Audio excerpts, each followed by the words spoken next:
இலக்கணம் சொன்னது தமிழ் எழுதுகிறேன்.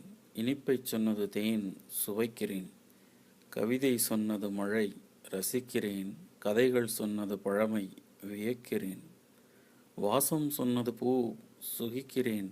வண்ணம் சொன்னது வானம் நம்புகிறேன். நட்பைச் சொன்னது பறவை நெகிழ்கிறேன்.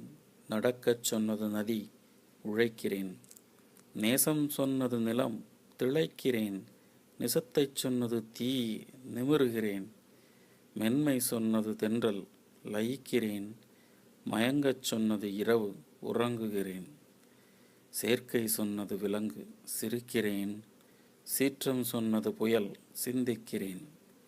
மதிக்கச் சொன்னார் முன்னோர் வணங்குகிறேன். உதிக்கச் சொன்னான் சூரியன் வாழ்கிறேன்.